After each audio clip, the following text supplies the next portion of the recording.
예, 사랑하는 성도 여러분, 항상 제 안에 있지 아니하고 하나님의 은혜 안에 있음을 기억하시는 저와 여러분 계시기 주시로 축원합니다. 우리는 지난 시간에 유대인들이 나음을 가지고 있었는데 다른 민족보다 나음을 가질 수 있는, 나음을 자랑할 수 있는 이유가 말씀을 맡았기 때문입니다. 그러나 그들이 어떻게 했습니까? 하나님의 말씀을 맡았음에도, 가지고 있음에도 불구하고 예수님을 영접하지 못하였기 때문에 오히려 이방인들보다 더 많은 나음을, 범사의 나음이 많으나 더 많은 나음을 가지고도 그 나음의 은혜, 하나님 주신 그 은혜를 누리지 못하는 신세가 되어버린 것입니다. 그러면 이 말을 들었습니다. 자기들이 말씀을 맡았는데 그것을 누리지 못했다는 그 사실을 누군가 얘기해 줬지 않습니까? 그럴 때 그들은 말할 수 있습니다. 우리가 하나님의 말씀을 가진 우리가 은혜를 잊지 못했다, 더 나음을 누리지 못했다면 말씀이 없는 이방인들은 우리보다 더 나을까? 더 나음을 이룰 수 있을까? 그 질문에 사도 바울은 이렇게 얘기합니다. 우리는 나으냐? 결코 아니라. 이 땅의 모든 사람들은 헬라인이나 누구나 이방인이나 다 제 아래 있다고 이미 선언했다고 얘기합니다.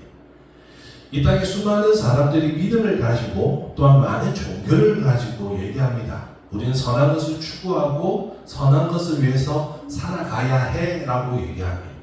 여러분, 그런데 사람들이 더 나은 삶, 그것을 과연 살 수가 있을까요?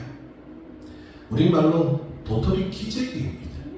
우리 세상에는 사람들의 기준에는 더 나음이 있을 것처럼 보입니다. 더 선한 것, 더 악한 존재가 있는 것처럼 느껴집니다. 그런데 여러분, 우물 안의 개구리처럼 사람은 자신이 사는 세상에서만 사는 겁니다. 하나님 앞에서 그 어느 누구도 내가 선하다고 말할 수 있는 사람은 없다는 것입니다. 인간은 너무 인간의 생각, 지식으로 그것을 판단하고 옳다고 여기며 살아갑니다. 과연 그들이 판단이 맞을까요? 그들이 선악을 아는 나무 열매를 먹었다 할지라도, 그들이 하나님의 십계명을 받았다 할지라도 그들이 진정 선한 것을 알 수 있을까요? 여러분, 알 수는 있습니다. 안다고 우리가 생각을 하더라도 행할 수 있는 능력이 우리 안에 있을까요? 하나도 없다는 것입니다. 오늘 본문에서 말합니다. 결코 아니라는 겁니다. 결코 아니라. 유대인이나 헬라인이나 다 우리는 제 아래 있다고 이미 선언하였느니라. 여러분, 우리는 다 제 아래 있다는 것입니다. 제 아래 있다는 것은 제가 우리의 삶의 주인이라는 겁니다. 하나님이 이끄시는 삶을 살던, 에덴 동산에서 살던 그들이 제가 그들 안에 들어오고 나서 하나님이 이끄시는 삶이 아니라 제가 우리를 이끄는 삶을 살게 되는 것입니다. 사랑하는 성도 여러분, 그러면 죄는 우리에게 무엇을 요구할까요? 죄의 책임을 요구한다는 것입니다. 우리는 그의 죄의 책임을 영원한 멸망과 저주 아래 머물게 되는 것인 줄 믿으시길 바랍니다. 죄는 언제나 우리가 그 안에서 선하게 살려고, 우리가 아무리 선하게 살려고 행동을 하고 마음을 고쳐 먹어도 또 돌이켜보고 그 선한 일을 하고 또 돌이키면 내 안에 여전히 악한 것이 남아있다는 것을 우리는 스스로 느끼게 될 것입니다.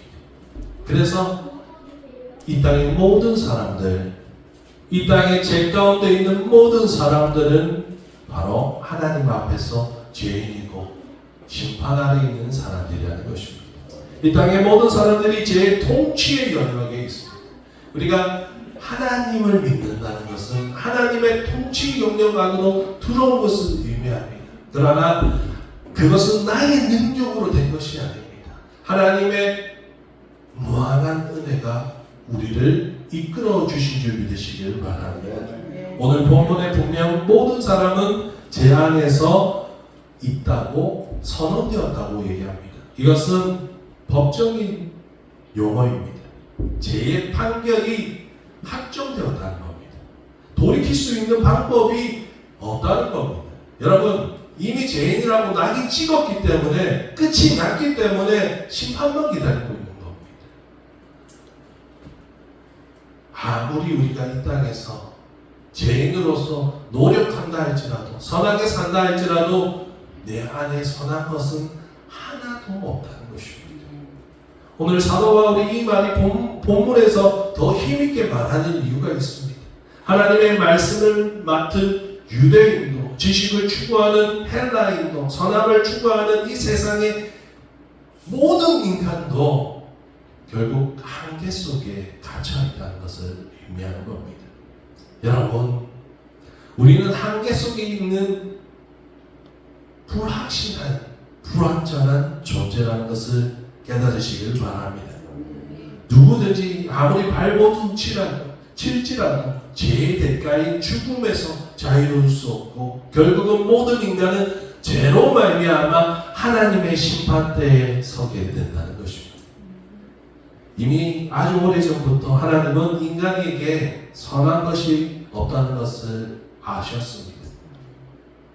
창세기 6장 5절에서 7절, 여호와께서 사람의 죄악이 이 세상에 가득한가 그의 마음으로 생각하는 모든 계획이 항상 악할 뿐임을 보시고 땅에 사람을 지었음을 한탄하사 마음에 근심하시고 이르시되 내가 창조한 사람을 내가 지면에서 쓸어버리되 사람으로부터 가축과 기는 것과 공중의 새까지 그리하리니 이는 내가 그것들을 지었음을 한탄함이니라 하시니라. 하나님은 우리를 만드시고 기뻐하고 더 기뻐하셨습니다. 세상에 그 어떤 것을 지었던 것보다 기뻐하셨습니다. 그런데 그 기쁨의 존재가 가장 타락했을 때 하나님은 가슴 아파하신 것입니다. 한탄하신 것입니다. 하나님은 돌이키지 않습니다. 하나님은 연약한 분이 아닙니다. 그럼에도 불구하고 성경에서 한탄했다는 말이 나온다는 것은 하나님이 그만큼 우리를 얼마나 사랑하신지 깨닫는 겁니다. 여러분, 우리가 사랑하는 인형이 있습니다. 우리가 가장 좋아하는 인형이 망가져버리면 다른 어떤 장난감, 내가 관심 없던 그 장난감이 망가진 것보다 더 가슴 아파합니다. 나에게 자식들이 다 있겠지만 가장 가슴 아파하는 그 자식이 너무나도 잘못된 길을 걸어갈 때 더 마음이 쓰이는 것처럼 하나님은 우리를 그런 존재로 여기시는 줄 믿으시길 바랍니다. 하나님이 우리를 어떤 존재로 여기십니까? 우리를 자신의 아들을 주고도 다시 얻고 싶어하고 다시 동행하고 싶어하는 존재로 여기시는 것입니다. 여러분, 하나님은 우리가 제 안에 있는 것을 원하지 아니하시는 줄 믿으시길 바랍니다. 그래서 우리가 제 안에 있는 사람의 삶에서 자꾸만 벗어나고 도망쳐야 되는 이유가 거기 있는 것입니다. 그렇다면 제 안에 있는 사람들은 어떤 모습을 가지고 있을까요? 그들은 의를 가지고 있지 아니합니다. 오늘 본문에 뭐라고 얘기하냐면 10절에 기록된 바 의는 없나니 하나도 없다고 말씀하고 있습니다. 하나님이 세상을 지었음을 한탄하셨을 때 단 한 사람은 의인이라 칭함을 받았습니다. 노아였습니다. 노아는 의인이라 칭함을 받았는데 그것은 그의 본성이 발라서가 아니라 8절에 보면, 창세기 6장 8절에 보면 노아는 여호와께 은혜를 입었더라. 하나님의 은혜를 입었기 때문에 그는 하나님 앞에 의인으로 칭함을 받은 것인 줄 믿으시길 바랍니다. 여러분, 그래서 우리는 하나님의 은혜를 받아야 되는 것입니다. 하나님께서 은혜를 주셔서 의인이 된 것뿐이지, 불러주신 것뿐이지, 우리의 본질로는 의롭다 할 수 있는 사람은 단 한 명도 없다는 것입니다. 제 안에 있는 모든 인간은 하나님의 형상을 가지지 가지지 못했다는 것입니다. 여러분, 죄라는 것은 형상을 잃어버린 겁니다. 원래의 모습을 잃어버린 것이 죄라는 겁니다. 우리가 어떠한 행위적인 것이 아니라 우리의 신분 자체가 하나님의 자녀에서 죄로 말미암아 죄에 속한 죄의 자녀가 되어버린 그 상태를, 그 형태를 하나님은 죄라 여기시는 것입니다. 여러분, 하나님의 형상을 가진 자들이 과연 이 땅에 누가 있을까요? 아무도 없다는 것입니다. 왜냐하면 죄로 말미암아 우리의 형상은 완전히 타락했기 때문이라는 것입니다. 여러분, 하나님의 형상을 알지 못하는 인간이 어찌 하나님의 뜻을 알 수가 있을까요? 깨달을 수가 있을까요? 깨닫는 자도 없고 하나님을 찾을 수도 없는 줄 믿으시길 바랍니다. 하나님을 바라보지 못하고 선악을 아는 선악과를 바라볼 때 이 사람 안에는 하나님의 말씀이 기억나지 않습니다. 그래서 하나님이 약속하신 그 선악을 아는 나무 열매를 따먹지 말라는 그 말씀은 생각이 나지 않는 겁니다. 깨닫지 못하는 겁니다. 그 이유가 무엇인지 깨닫지 못하고 그에게는 누가 속삭이는, 사단이 속삭이는 그 세상의 말만 기억이 나는 것입니다. 여러분, 사단의 말에 미혹되면 자신이 잘못된 것을 깨닫지 못하는 줄 기억하시길 바랍니다. 그렇게 되면 결국 하나님을 찾지 않게 됩니다. 에덴 동산에서 하나님과 동행하며 하나님과 대화하던 그들이 어떻게 됩니까? 죄를 짓고 나서 가장 먼저 하는 것은 하나님의 음성이 들리자 나무 뒤에 숨어버리는 겁니다. 하나님을 더 이상 찾지 않게 되는 것입니다. 이 사항을 우리에게도 적용할 수 있습니다. 우리가 하나님의 말씀을 안다고 말하지만 하나님의 뜻을 읽었지만 하나님의 뜻을 알지 못한다면 세상에 하나님이 아닌 세상 가운데서 허적거리며 살 수밖에 없다는 것입니다. 사랑하는 성도 여러분, 우리에게는 하나님을 향한 지각이 있어야 되는 줄 믿으시길 바랍니다. 여러분, 영성이 무엇인 줄 아십니까? 영성은 하나님을 느끼는 마음인 줄 믿으시길 바랍니다. 우리는 오감을 가지고 살아가는 것이 아니라 영감을 가지고 살아가야 합니다. 하나님을 찾는 지각을 우리가 가져야 되는 것입니다. 우리에게 성령님이 계시지 아니하면 세상을 향한 갈망, 하나님처럼 높아지는 갈망이 넘치게 되는 것입니다. 오늘 말씀 가운데 나는 과연 하나님을 찾는 사람인가, 세상을 찾는 사람인가 깊이 생각해 보시기를 바랍니다. 제 안에 있는 사람들은 제 가운데서 단합이 참 잘 된다고 말합니다. 다 치우지 함께 무익하게 되고 선을 행하는 자는 없나니 하나도 없도다. 그들은 하나님의 뜻을 쫓지 않습니다. 연합하여서 협력하여 선을 이루는 것이 아니라 그들이 뭘 합니까? 바벨탑을 쌓는 겁니다. 무엇 때문에? 자신의 이름을 높이기 위해서 바벨탑을 쌓기 시작하는 겁니다. 어찌나 열심히든지 그들은 서로 미워하는 그 존재들이 악을 행할 때는 단합을 합니다. 이 세상을 한번 보십시오. 이 세상이 점점 예수님을 믿는 사람들은 멸시하고 박해합니다. 세상은 흘러가면 흘러갈수록 성경대로 그렇게 될 것이고 나중에 끝이 오게 됩니다. 그러나 우리는 그 가운데 있지 아니하고 하나님의 은혜 가운데 있어야 되는 줄 믿으시길 바랍니다. 여러분, 하나님께 나오지 아니하고 자신의 탐만 쌓는 사람들은 어떻게 될까요? 하나님을 찾지 않고 하나님을 찾지 않으면 하나님께 나아가야 될 이유를 모르는 겁니다. 여러분, 하나님을 모르면요 그냥 제 가운데서 그냥 마음껏 누리며 사는 겁니다. 하나님은 그대로 내버려 두시는 겁니다. 은혜라는 것은 하나님을 아는 겁니다. 할렐루야. 여러분, 하나님을 아는 것은 내가 하나님이 필요한 존재라는 것을 깨닫는 겁니다. 죄인이라는 것을 깨닫고 하나님께로 나아가는 사람인 줄 믿으시길 바랍니다. 우리는 자신의 이름을 높이는 자가 아니라 하나님을 찾는 자가 되어야 되는 줄 믿으시길 바랍니다. 하나님을 찾지 않으면 그들이 찾는 것이 무엇이겠습니까? 아담과 하와가 그러했던 것처럼 하나님 안에서 만족하지 못하면 제된 것을 찾아 자신을 만족시키고 자신이 높아지려고 합니다. 하나님이 주신 것을 누리는 것이 아니라 하나님처럼 높아지려고 합니다.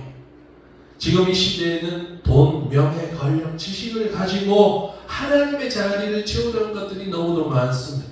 그들이 돈을 가지고 명예를 가지고 아무리 선한 일을 한다고 자부할지라도 하나님 앞에 선하다고 말할 수 있는 행동은 단 하나도 없다는 것을 기억하시길 바랍니다. 우리가 하나님의 말씀에서 하나님의 사랑을 발견하지 못한다면, 우리가 하나님의 말씀을 아무리 깨닫는다 할지라도 예수님을 발견하지 못하고 예수님을 만나지 못한다면 그 사람은 하나님을 아는 사람이 아니라는 것입니다. 입술로는 거듭났다고 외칠지라도 실상은 그는 거듭난 자가 아니라 이 육신에 죄된 육신으로 태어나서 죄의 육신으로 계속 살아가고 있는 것입니다. 사랑하는 성도 여러분, 날마다 죽으시길 지시로 축원합니다. 그리고 예수 그리스도로 다시 태어나는 우리가 되시기를 바랍니다. 우리는 매일매일 예수 그리스도로 새로 입어야 합니다. 여러분, 제 가운데 거하지 마시고 예수 그리스도 안에 있으시길 바랍니다. 세상 속에 사람들의 눈에 보이는 아름다운 일을 믿음 있는 척으로 행하는 그 거짓된 행위에서 우리는 벗어나야 될 줄 믿으시길 바랍니다. 오늘 유대인들을 향한 말씀인데, 유대인들이 하나님의 말씀을 가지고 뭘 합니까? 외식의 행위를 합니다. 그들의 모습은 이렇게 나옵니다. 그들의 목구멍은 열린 무덤이요, 그 혀는 속임을 일삼으며 그 입술에는 독사의 독이 있고 그 입에는 저주와 악독이 가득하고. 입술로는 율법을 잘 지키는 것처럼 보입니다. 지금 시대로 말하면 믿음 있는 척 말을 잘합니다. 그러나 그들의 입술은 열린 무덤입니다. 그 안에는, 무덤 안에는 뭐가 있습니까? 죽은 자들이 있습니다.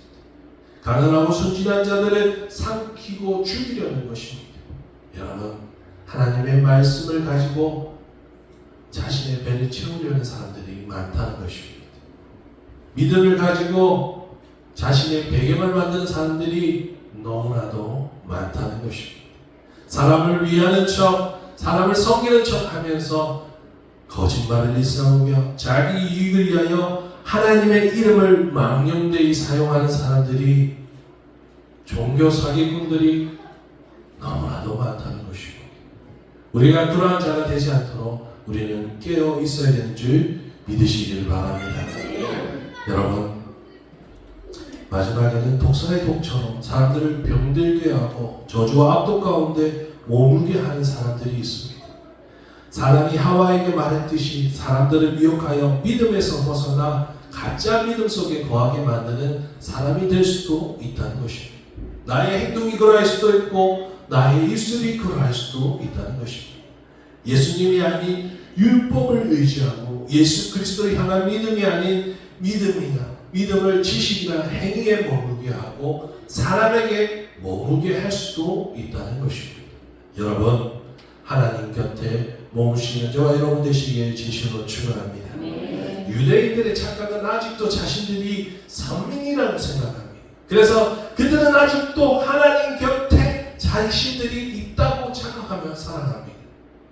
여러분, 지금도 많은 가짜 그리스도인들이 있습니다. 그들은 입술로는 그리스도인이라고 말하지만 여전히 제호의 통치와 지배 아래에 있다는 것입니다.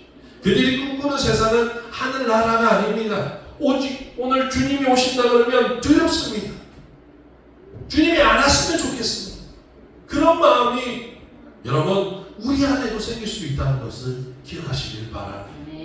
죄에 머물면, 죄에 계속 머물다 보면 내가 더러운지 모르고 그 죄 속에서 살아가는 것이 편해지고 오히려 죄의 한 부분이 될 수밖에 없는 것입니다.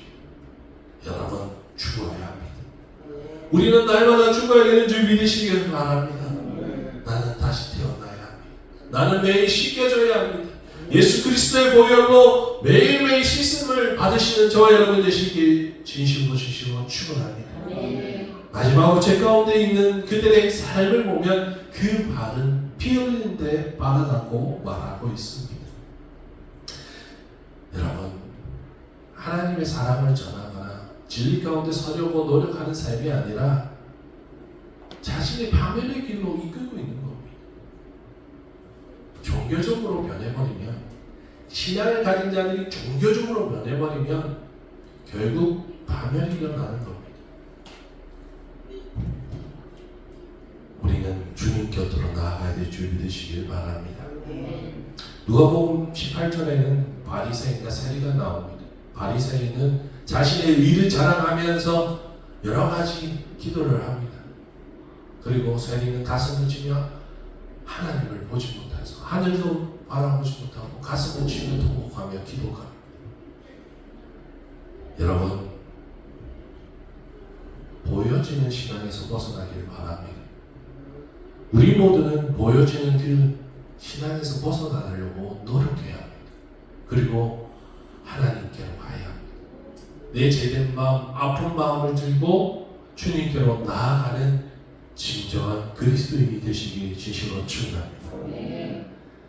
말씀을 마칩니다. 오늘 나오는 제 아래에 있는 사람들의 모습이 있습니다. 그들의 특징, 그건 다 하나입니다. 제 아래에 있는 사람들은 그들 눈앞에 하나님이 두려움이 없기 때문입니다. 하나님을 두려워하지 아니하면 하나님을 경외할 이유를 찾지 못합니다. 예배해야 될 이유를 찾지 못합니다. 그러나 하나님의 사랑을 아는 자는 하나님을 두려워합니다. 하나님의 사랑이 얼마나 큰지, 내 삶에 얼마나 큰지 알기 때문에 하나님을 두려워하고 하나님의 말씀과 뜻을 쫓아 살아가게 되는 줄 믿으시길 바랍니다. 여러분, 종교 행위는 우리에게 아무런 도움이 되지 않습니다. 그 안에 하나님의 뜻이 없다면, 하나님의 사랑이 없다면 그 행위는 헛된 일이 될 수밖에 없습니다.